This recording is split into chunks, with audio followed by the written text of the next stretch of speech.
Hello दोस्तों, प्रभु यीशु मसीह के नाम से आप सबको जय मसीह। और आज मैं आपके साथ जो बात करना चाहता हूँ वो विवाहित जीवन के संबंध में हम आपके साथ चर्चा करने जा रहा हूँ। मेरे प्यारे भाई बहनों, मैं इसलिए इस बातों को आपके बीच में रखना चाह रहा हूँ क्योंकि हम सब एक मसीही विश्वासी है, हम सब एक प्रभु यीशु मसीह के अनुयायी हैं, हम सब उनके साथ साथ चलने वाले हैं। और जब हम उनके साथ प्रभु यीशु मसीह के विश्वासी है तो हमारे घर में, आपके घर में पति पत्नी का जो प्रेम है दिन प्रतिदिन घटते क्यों जा रहे हैं, जबकि हम परमेश्वर के विश्वासी है जिसने पति पत्नी को बनाया, जिसने प्रेम को बनाया और उन्हीं के बच्चों के घर में ये प्रेम की घटी हो जाए तो ये कैसे हो सकता है।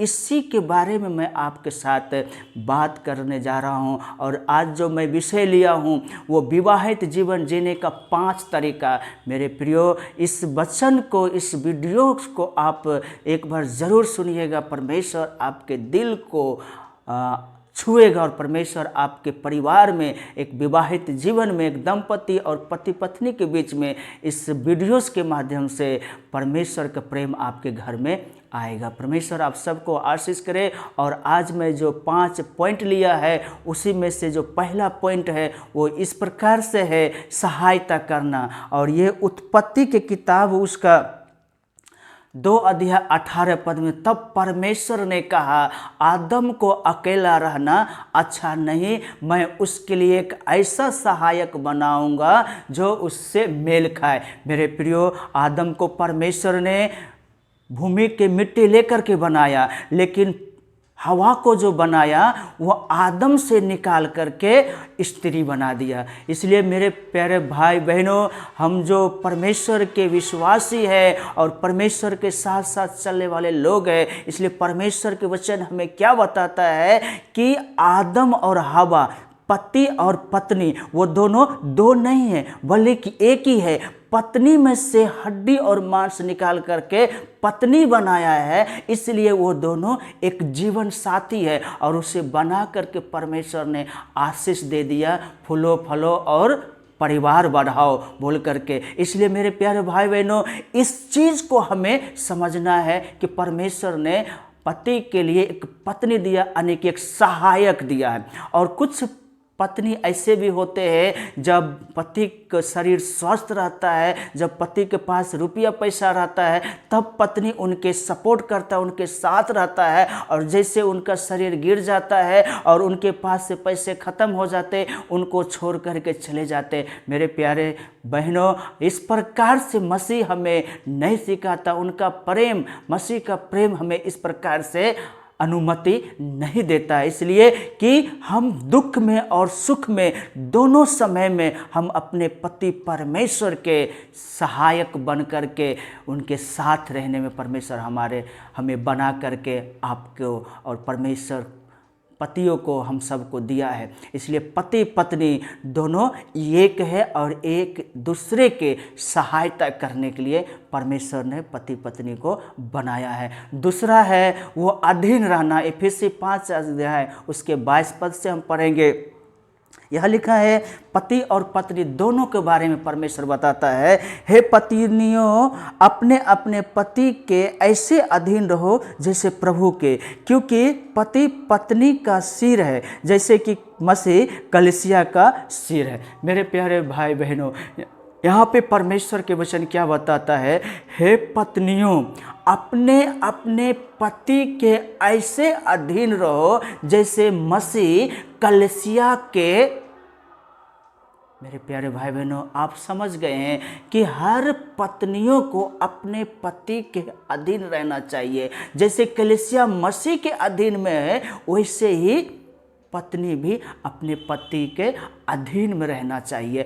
जिस घर में ये अधीनता है, जिस घर में ये नम्रता है, दीनता है, वही घर सही सलामत है, वही घर का परिवार कुशल पूर्वक से रह रहा है। नहीं तो आप देखते होंगे मेरे प्रिय भाई बहनों, आपके पड़ोसी, आपके अगल बगल में, आपके रहने वाले रिश्तेदारों में कई प्रकार के लोग हैं जो कि पारिवारिक प्रेम न होने के कारण आज बहुतों का घर टूट गया है। इसलिए आप एक मसीही विश्वासी है, तो मसीही विश्वासी मसीह प्रेम क्या सिखाता है?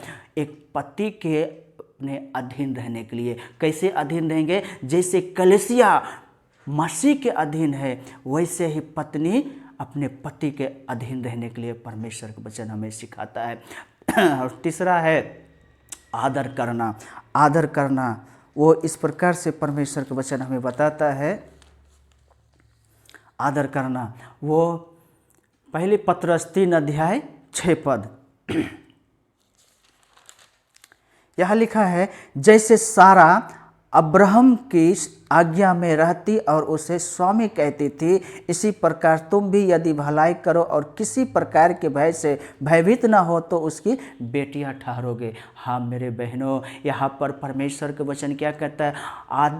अब्राहम और सारा ये दोनों पति पत्नी थे, लेकिन ये सारा के जो जीवन है बिल्कुल विश्वासी जीवन था और ये अपने पति को आदर करती थी और कहती थी स्वामी। स्वामी का मतलब होता है परमेश्वर ने उनके लिए एक पति को दिया, यानी पति परमेश्वर उसको सम्मान करते थे।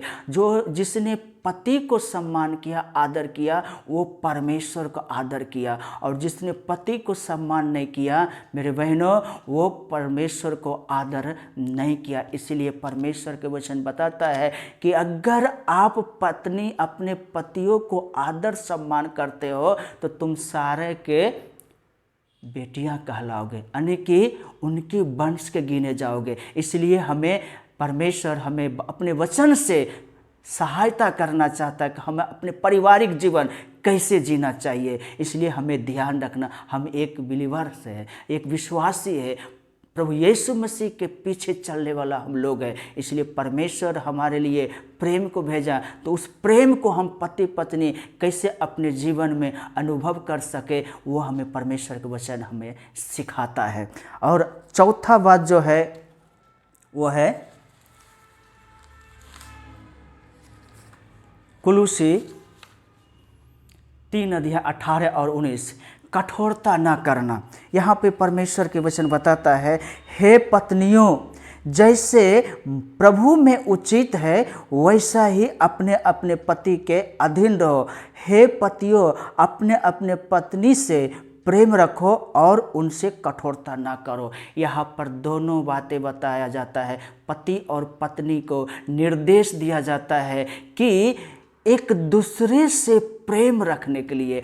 आज प्रेम ना होने के कारण घर बर्बाद है, परिवार बर्बाद है, और दिन प्रतिदिन उनके जीवन में तकलीफ ही तकलीफ बढ़ते जा रहा है। कारण क्या है? परमेश्वर ने विवाह को पवित्र बनाया है, और आज वो पवित्र विवाह जो है दिन प्रतिदिन अपवित्रता में बदलते चला जा रहा है। इसलिए परमेश्वर को अच्छा नहीं लग रहा। इसलिए परमेश्वर का वचन क्या बताता है? प्रभु में, विश्वासी जीवन में, मसीहत में पत्नी अपने पति से प्रेम रखे और पति अपने पत्नी से प्रेम रखे। और जब इस प्रकार से जीवन जीते हैं तो मेरे प्रियो, मेरे भाई बहनों, आपके घर में कभी कलह नहीं आएगा। घने कोई भी चीज़ की घटी तो हो सकता है, लेकिन जिस घर में परमेश्वर का प्रेम और पति पत्नी का प्रेम है उस घर में कमी महसूस नहीं होगा, क्योंकि ये परमेश्वर वचन बताता है। और पांचवा और आखिरी बात है वो इस प्रकार से है, पहले पत्रस उसका 3:7, निर्मल पात्र जानकर सम्मान करो। हाँ मेरे भाई बहनों, यहाँ पे परमेश्वर का वचन हमें बताता है पत्नियों को निर्मल पात्र जानना, कोमल पात्र जानना, क्योंकि वो आपका सहायक है। वो आपको हर चीज़ों में सहायता करने के लिए परमेश्वर ने आपके लिए दिया। इसलिए उनके साथ बिल्कुल कठोरता न करना, उन पर हमेशा दया करना, उन पर हमेशा प्यार जताना, उनके साथ हमेशा रहना और उनको धोखा नहीं देना। और पत्नियों, आप भी उनको धोखा नहीं देना, क्योंकि जो भी बातचीत करेंगे दोनों साफ सुथरा बातचीत करेंगे, एक दूसरे को समझेंगे, परमेश्वर आपके घर में आशीष देगा। यहाँ पर क्या लिखा है पहले पत्रस 3:7 में, वैसे ही हे पतियों तुम भी बुद्धिमानी से पत्नियों के साथ जीवन निर्वाह करो और स्त्री को निर्मल पात्र जानकर उसका आदर करो, यह समझकर कि हम दोनों जीवन के वरदान के बारे से जिससे तुम्हारी प्रार्थना रुक न जाए। हाँ मेरे प्रियो, यहाँ पर परमेश्वर का वचन बताता है आप दोनों पति पत्नी दोनों दंपति लोग होते हैं जिसे परमेश्वर ने जोड़ा है। ये दोनों परमेश्वर के स्वर्ग के वारिस होने के लिए बुलाए गए हैं।